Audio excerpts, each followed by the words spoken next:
I'm Cheryl Reynolds. I'm the social media manager for JVET, and I'm very pleased to be joined this morning by Professor James Avis, who recently wrote a literature review of the Fourth Industrial Revolution for us, and we're going to talk a little bit about that article. And I ought to say this is take two. Take one was fabulous. The wonders of technology. Well, exactly. So, it links to the theme, doesn't it? Because, the way in which technology can enable and at the same time frustrate and vex us. Okay, so we're going to give it another go and see if it's as good as it was the first time. So, James, I wonder if we could begin by you giving us some notion of why you think it was important to do this literature review at this particular point in time. Okay. I think the debate around the Fourth Industrial Revolution, or Industry 4.0, is very pertinent now. It's become something of a buzzword. If you did a search on Google for the Fourth Industrial Revolution or Industry 4, you'll come across huge numbers of consultancy-like documents produced by various think tanks and so on and so forth that herald the possibilities that surround this transformation of social and economic relations. And therefore I think it's important to critically engage with those sorts of arguments, to, in a sense, unpack and think about what the Fourth Industrial Revolution stands for.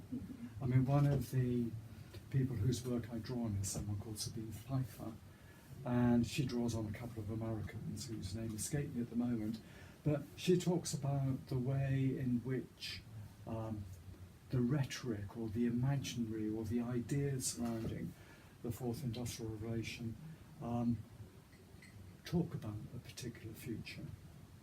Not only do they talk about a particular future, they seek to tame that particular future, and they construct a future to be traded in. Now both by those notions of told, tamed and traded, there's a notion that there's a rhetoric, there's an imaginary around the Fourth Industrial Revolution that talks about any number of terms for robotisation, artificial intelligence, interoperability, interconnectivity. You could just go on. All of those things that talk about the Internet of Things and the ability of industrial processes to be linked not only within a particular organisational context, but across nations, across space, which therefore has consequences for the way in which we think about the labour process and so on and so forth. So that notion about a future told, an imaginary that talks about the sort of social and economic relations that we may find ourselves encountered. The importance of this notion about a future tamed is that that future is told within a particular framework, which takes, if you like, existing socio-economic relations as given. So, to be crudely, it's located within an argument that is set within capitalist social and economic relations. Okay. And that's where these ideas, or the potentiality that flow from technological forms of development, become domesticated. They're set within a very particular context. They're set within technology, and it's important to recognise this. It's never innocent, it always comes from somewhere. It always is set within a pattern of social and economic relations. And therefore, the construction of the Fourth Industrial Revolution operates within that sort of terrain. Okay. And therefore that leads on to the final triplet, if you like. It becomes to be traded in. It opens up all forms of commercial possibilities. And so that's one of the reasons why I think it's important to think about this and to critically engage with the Fourth Industrial Revolution. So we have, kind of problematising at least some of this literature for us, and saying that it's an imaginary that we're invited to buy into, to subscribe to, and that is for particular ends. Yeah, it serves very particular ideological purposes. Okay. But again, bearing in mind that all of these things are beset with contradictions and tensions, and the attempt to construct a particular image of the Fourth Industrial Revolution will, from time to time, encounter resistance and will generate counter-narratives. So we've got a body of work that maybe is problematic because it's a future told, tamed and Yeah. traded. Yeah. But then there's this other body of work that you're drawing upon that critiques that literature There's- too. well, Is that right? I mean, I draw on a related literature that critiques, and there will be within it a literature that critiques. But I think and maybe I could talk a little bit about that related literature, because on one level, part of that zeitgeist of the Fourth Industrial Revolution, one, it operates in a very particular notion of a trajectory, from the First Industrial Revolution to manufacturing to the early forms of computerization and so on and so forth, and then the extension of that to the Fourth Industrial Revolution, operating within a very particular periodicity that is seen as almost inevitable. It's part of dare I say, of a technological transformative process. So we're on the move, and the latest iteration is this Fourth Industrial Revolution. But at the same time, there are different ways in which we can think about these moves. I mean, another sort of, not so much trajectory, but those arguments that talked about Fordism and the shift away from Fordism, if we believe that, into post-Fordism, which talked about changes in the labour process, changes in the nature of labour, whereby there was a move towards far greater forms of adaptivity, flexibility, and so on and so forth. Handy, for example, ages ago, talked about the significance of the portfolio worker. He was using that notion in a fairly celebratory sense. You know, that you exercise, you decide which projects you're going to work on the basis of your interests. You form these little groups, work groups that develop and work on a particular project, and then they fragment and you go off and do something else. And it's all very positive, exciting and satisfying. Whereas, of course, there's another side to these arguments.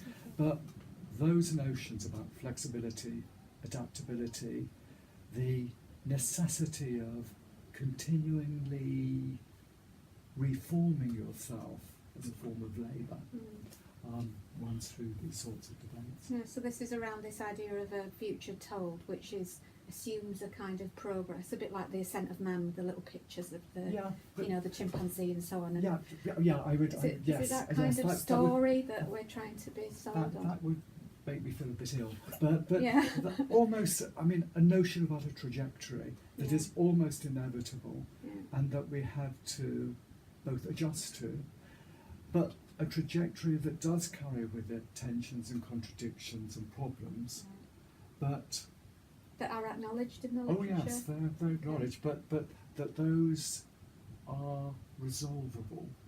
You can manage these. So, for example, we've got a little time ago. Is it Carney? Okay. At the Bank of England. Mark Carney. And I've got what's her name? Of the IMF, Lagarde. Made contributions to a conference in London about inclusive capitalism. And you could argue that one of the consequences of recent changes is that there's been increased polarisation and so on and so forth. And everyone knows about these things. Income and wealth has become more polarised. And so there's an issue. And so we have this conference which talks about inclusive capitalism, that talks about that we should be aware of these things and we should manage these things to develop a more inclusive society that does all these sorts of things. So the rhetoric acknowledges problems, it acknowledges short-term disruption, but it implies that with goodwill that these things can be resolved and can be overcome. Now, and that keeps us going with it. That It means keeps us- we don't resist. well, I mean, that there's another side to resistance which maybe we'll come to. Okay. But that implies that if these things can be managed appropriately, you know, things as they are can continue. So it's that notion of being tamed. The future tamed. That capitalism domesticates resistance because you You know, you make modifications, you deal with these things. Mm. So, you know, you could argue some of these debates about the obscenities of the way in which wealth and income is distributed in our society can be managed in a better way. You know, you can make it slightly better for people. Yeah. You know, Prime Minister May talked about these sorts of things when she was seeking her election as the party leader for the Conservatives, and it's carried over into her premiership. But you know, there's a number of issues that moves towards what, let's say, we call the Fourth Industrial Revolution, Yeah. bringing its wake. Okay. So you could think about not only this polarisation of income wealth, and some would argue against what we've just been talking about, is that consequence of these changes, consequence because, you know, it's now incredibly easy for manufacturing to be shipped from one part of the world to another part of the world. In terms of some of those design processes, they can be distributed globally. So you can have people working in China, America, Japan, all over the place. And of course, you can have then a 24-hour working cycle because you follow the sun. Right. Okay. So does this link to that notion of the future traded then, that we subscribe to this imagined future that we think we can tame its difficult sides, and therefore we go along with it, and then that serves the requirements of global capital, allows them to exploit these? Yeah, indeed so, you could argue that. Okay. But at the same time, one of the counter-arguments, but this is recognised of course, is that the locus of power has been shifted from labour to capital.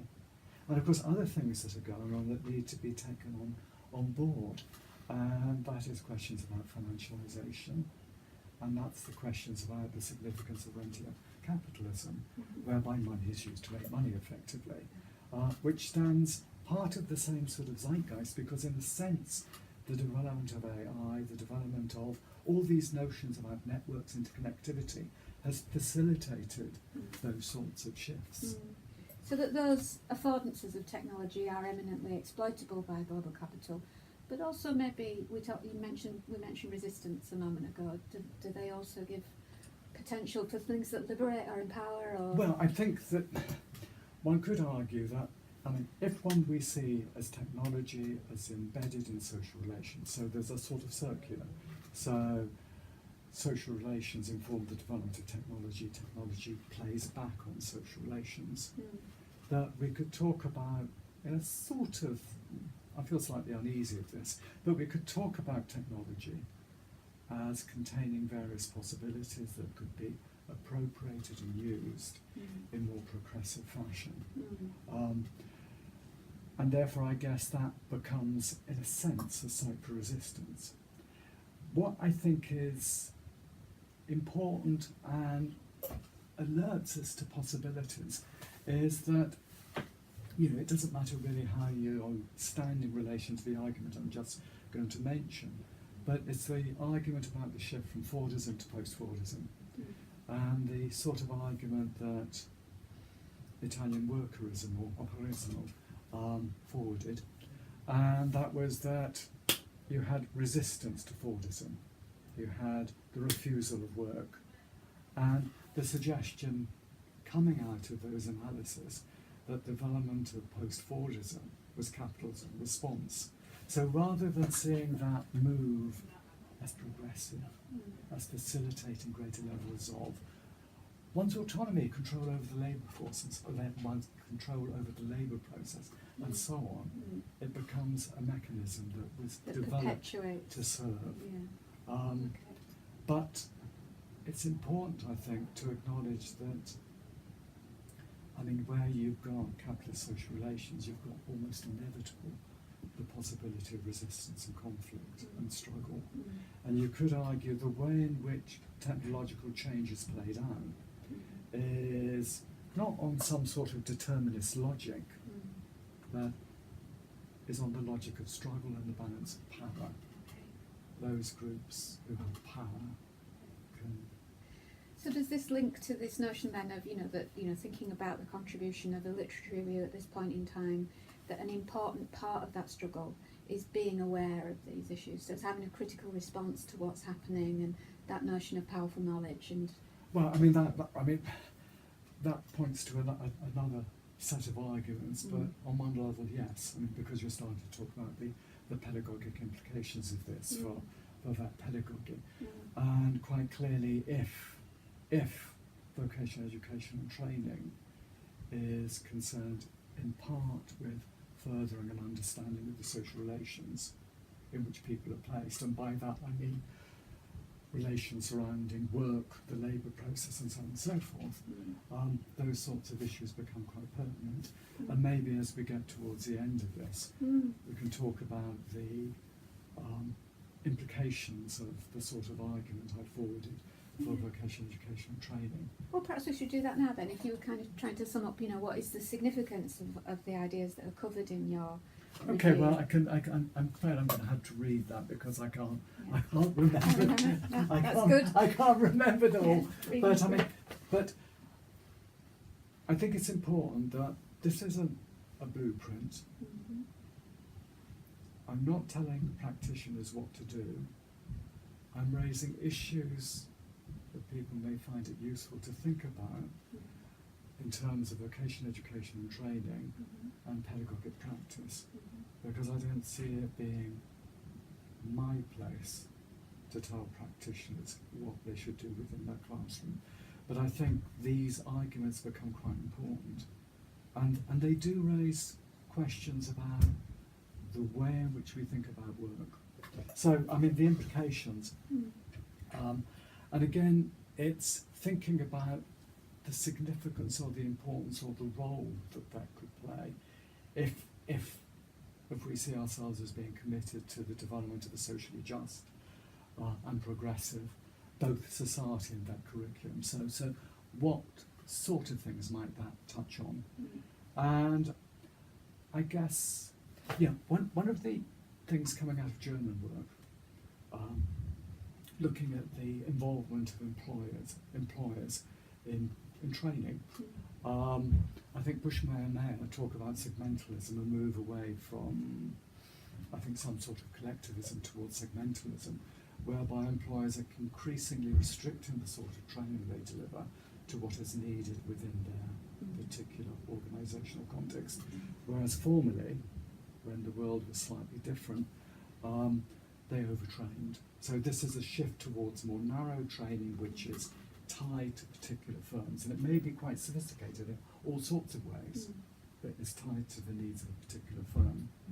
So there's a question about the way in which vocational education is institutionally set, or is set within a wider social context. There are questions about distributive justice. If we take seriously the notion of distributive justice, what should our trainees, and again note the word trainees, have access to? And the way in which we could think about that forms of distributive justice. If we close off certain avenues, certain thoughts, certain ideas, we may well be restricting what it is our people can engage with. There's a question about powerful knowledge. How do we provide access to powerful knowledge? Michael Young talks about powerful knowledge, which is knowledge that can help us to understand and make sense of the world, if you like, the socio-economic relations in which we're located. And again, you could see that as part of a notion of distributed justice. If we exclude people from access to that, are we involved in a socially just practice? Yes.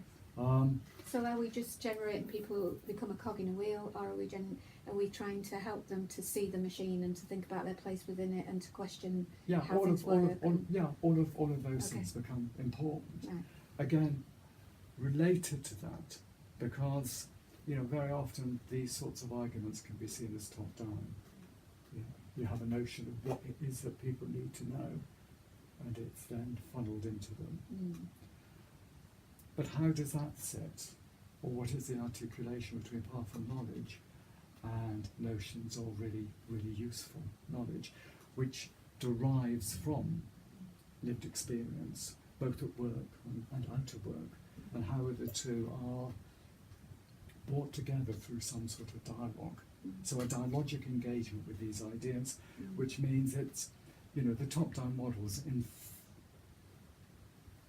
suggest that things are done to people rather than resources are provided that can be engaged with. And disciplinary knowledge or powerful knowledge is a resource that can be used to make sense of, or could be questioned by notions of lived experience. So there's that sort of dialectical relationship between the two. And again, I'm going to quote, this is from Chris Winch, how would VET relate to wider society in developing an ability to appreciate the broader economic and civic implications of occupational and, if you like, professional action? And again, finally, how do we think about these things in relation to the development of an engaged and critical citizenship? Now, many of those ideas I've just mentioned are relatively far from what you would see as competency-based education, or indeed vocational education practice. But I think they raise important questions that maybe we should think about. On one level, they're not new. I mean, you could talk about radical engagements with vocational education and training, but I think they become pertinent in relation to the arguments about the Fourth Industrial Revolution and, if you like, the tensions and promises that contains. I mean, particularly, I guess, if we think about labour markets and the way in which people have talked about technological unemployment as a consequence of robotisation, all of the things we've talked about. I mean, there are quite clearly tensions there, and there are two sets of arguments. So there are those who in the past have argued that automation, the Luddites, went around smashing up machines. Was there mass unemployment following the Luddite thing? There was a period of disruption, quite clearly, but no, there wasn't. It's interesting, isn't it, that Luddites are always used as a pejorative term in relation to technology, but of course the Luddites had a way of life to do. Yeah, I mean, something that they valued, that they were trying to hold on to. Indeed so. I mean, you've got these moments of transition, and you've got these moments where there are forms of resistance. I guess what is important to think about resistance in terms of the way in which resistances can appropriate the possibilities that are offered by changes in technology and so on and so forth, and to turn it back on itself and to use it for progressive ends. So for example, some of those arguments that talk about surplus labour, or some of those arguments that talk about post-capitalism, or some of those more liberally sorts of arguments that talk about the affordances of digitalisation and so on and so forth. One could think about the way in which those affordances of possibilities could be appropriated and used within a post-capitalist project. So, for example, Mason in his book talks about a society based on abundance. I mean, the way in which a number of things come together, the way in which knowledge transfer is tremendously easy and at relatively low cost by using the internet and such like things. The way in which industrial processes, and this is Rifkin's notion, that sort of possibility could extend into more mainstream production processes in terms of the generation of green energy and so on and so forth, and that there's within these developments a possibility of creating a society based on abundance. But of course, we know that capitalism is based on scarcity, and therefore capitalist processes have an interest in scarcity, and therefore there would be huge resistance to move in that sort of direction. I think that the point of mentioning this is not to predict the future, but to talk about the politics and the struggle surrounding technology. I guess we've mentioned already the way in which the shift in power from capital to labour, which again, no, the shift in power from labour to capital, is one of the affordances of all the sorts of interconnectivities that we've been talking about, which again becomes another site of struggle. So to sum up then, what we've got then in your literature review is something that problematises some aspects of the literature, that points to a related set of literature that critiques all of that and starts to talk through some of those implications, and that whilst it's not a prescription for vet practitioners, it's perhaps an invitation for vet practitioners to think about these things and think about how they might apply and how they might influence their pedagogies. I mean, there is that. And I think the other thing is to bear in mind the messiness of the sorts of processes we've been talking about. So we have surplus labour, despite the rhetoric that we come across here in the UK and in the US, which says rates of employment have increased over recent years, thanks to the policies of the various governments. I think it's important to think about these changes in relation to a number of ideas. One is that artificial intelligence, smart factories, all of those sorts of things bring with them costs. And if you can employ labour sufficiently cheaply, you'll use labour. I mean, it's an inevitability. But of course, that means that has an impact on employment, as does forms of struggle, which I guess is important to think about. The other thing that's important to think about is that these processes are uneven. It's not just a unidirectional thing. If you think about many people employed in the public sector and so on and so forth, I mean, Graeber has this lovely term where he talks about bullshit jobs, whereby lots of people spend an awful lot of time involved in what is frankly useless labour. And Paulson talks about empty labour, which echoes those sorts of ideas in some respects. So we have that going on, and you could see that as part of a containment strategy. You could also see the way in which lots of those people involved in wage labour work excessive hours and so on and so forth. Probably unnecessarily, but do it. So you've got, and technology can be labour. kind of implicated in those processes, and also framed as something that would liberate people from those things. So it's presented in both ways, and is used in both ways, because performative structures use technology. But the logic of capital would try to use it in whatever way serves their ends at that particular point. And I think it's important to bear that in mind, because you could argue neoliberal capitalism, with all its austerity programs, is bad. But that we've got other forms of capitalism, because capitalism is all of the piece. Good capitalism. Yes, good. I mean, the Scandinavians used to talk about egalitarian capitalism. But you could again have seen that as the outcome of struggle over social democracy and so on and so forth. And I guess when I mentioned Carnot and Lagarde earlier, they had in mind, I think it was more ideological, but they had in mind, a softening of the brutalities of austerity and all that, and moving over to a kind of fairer and juster form of capitalism, which, of course, is deeply problematic, because capitalism will do what it can to maximise the surplus value it generates, or the profits it generates, and that will be situation, context, and will vary over time and place. So you could think about the earlier period in the 20th century, when concessions were given, which have been clawed back quite successfully in recent years. And quite naturally, that's what capital will do, because that's the way that it's made. It's, if there's blood in the water, a shark will go for it, won't it? And it's the same sort of thing, that it will always find exactly what is in its interest. That's just in the nature of it. Okay. Well, thank you very much, Jim. More particularly because this is take two. I think it was even better than the first one. What do you think? Well, that's for you to make a judgment about.